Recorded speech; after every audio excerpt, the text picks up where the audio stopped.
நம்ம இந்த வீடியோவில் ப்ரெசன்ட் ஆப்சன்ட் கவுண்டிங் எப்படி கால்குலேட் பண்ணுறது அப்படின்றத பார்க்க போகிறோம். வாங்க வீடியோக்குள்ளே போகலாம். நான் ஒரு எக்ஸாம்பிளுக்கு இங்கே எம்ப்ளாயி டேபிளில் ப்ரெசன்ட் ஆப்சன்ட் மார்க் பண்ணி போட்டிருக்கேன்.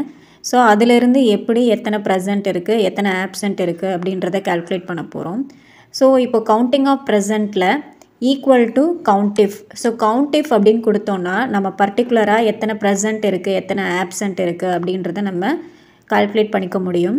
ஸோ அப்போ ஈக்குவல் டு கவுண்டிஃப் கொடுத்துட்டு ப்ராக்கெட்டை ஓப்பன் பண்ணிவிட்டு அந்த ஃபஸ்ட்டு எம்ப்ளாயியோடைய ரேஞ்சு நான் செலக்ட் பண்ணுறேன். ஓகேங்களா? ஸோ B2ல் இருந்து G2 வரைக்கும் செலக்ட் பண்ணிவிட்டு கமா, ஸோ ப்ரெசண்ட் எத்தனை இருக்குதுன்னு கால்குலேட் பண்ணணும். ஸோ கமா கொடுத்துட்டு கொட்டேஷனில் பீன் கொடுத்துட்டு கொட்டேஷனை க்ளோஸ் பண்ணிவிட்டு ப்ராக்கெட்டை க்ளோஸ் பண்ணிவிட்டு என்டர் பண்ணிட்டீங்க அப்படின்னா எத்தனை ப்ரெசண்ட் இருக்குது அப்படின்றது உங்களுக்கு கால்குலேட் ஆகும். ஸோ மொத்தம் பார்த்தீங்க அப்படின்னா இந்த ரேஞ்சில் 4 ப்ரெசன்ட்ஸ் வந்து இருக்குது. ஓகேங்களா? ஸோ கீழே இருக்கிற எம்ப்ளாயீஸ்க்கும் அப்ளை ஆகிறதுக்கு நான் செலக்ட் பண்ணிவிட்டு Ctrl D கொடுக்குறேன். ஸோ Ctrl D கொடுத்ததுமே உங்களுக்கு அடுத்தடுத்த எம்ப்ளாயீஸுக்கும் எத்தனை ப்ரெசன்ட்ஸ் இருக்குது அப்படின்றத வந்து கால்குலேட் பண்ணிடும். ஓகேங்களா? தென் இதே மாதிரி கவுண்டிங் ஆஃப் ஆப்சன்ட் கால்குலேட் பண்ண போகிறோம்.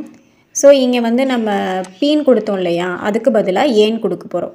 ஓகேங்களா? ஸோ ஈக்குவல் டு கவுண்டிஃப் கொடுத்துட்டு ப்ராக்கெட்டில் ஃபஸ்ட்டு எம்ப்ளாயோடைய range B2 to G2 select பண்ணிவிட்டு கமா, இப்போது டபுள் கோட்டில் ஏன் கொடுத்துட்டு ப்ராக்கெட்டை க்ளோஸ் பண்ணிவிட்டு என்டர் பண்ணிட்டீங்க அப்படின்னா ஆப்சண்ட் எத்தனை இருக்குது அப்படின்றது கால்குலேட் ஆகிடும்.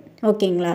ஸோ சேமஸ் கீழே இருக்கிற எம்ப்ளாயீஸுக்கும் நீங்கள் போடணும் அப்படின்னா அகெயின் செலக்ட் பண்ணிவிட்டு Ctrl+D கொடுத்துட்டிங்க அப்படின்னா இப்போ அடுத்தடுத்த எம்ப்ளாயீஸ்க்கும் உங்களுக்கு அப்ளை ஆகிருக்கும். ஓகேங்களா?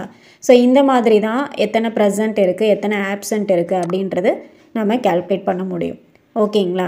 ஓகே, இந்த வீடியோ உங்களுக்கு யூஸ்ஃபுல்லாக இருக்கும் அப்படின்னு நம்புகிறேன். இந்த வீடியோ உங்களுக்கு பிடிச்சிருந்துச்சு அப்படின்னா லைக் பண்ணுங்கள், ஷேர் பண்ணுங்கள், அப்படியே நம்மளுடைய சேனலை சப்ஸ்கிரைப் பண்ணிவிட்டு பக்கத்தில் இருக்கிற பெல் ஐக்கானையும் கிளிக் பண்ணிவிடுங்க. ஓகே, நெக்ஸ்ட் வீடியோவில் பார்க்கலாம். தேங்க்யூ ஃபார் வாட்சிங் ஃப்ரெண்ட்ஸ்.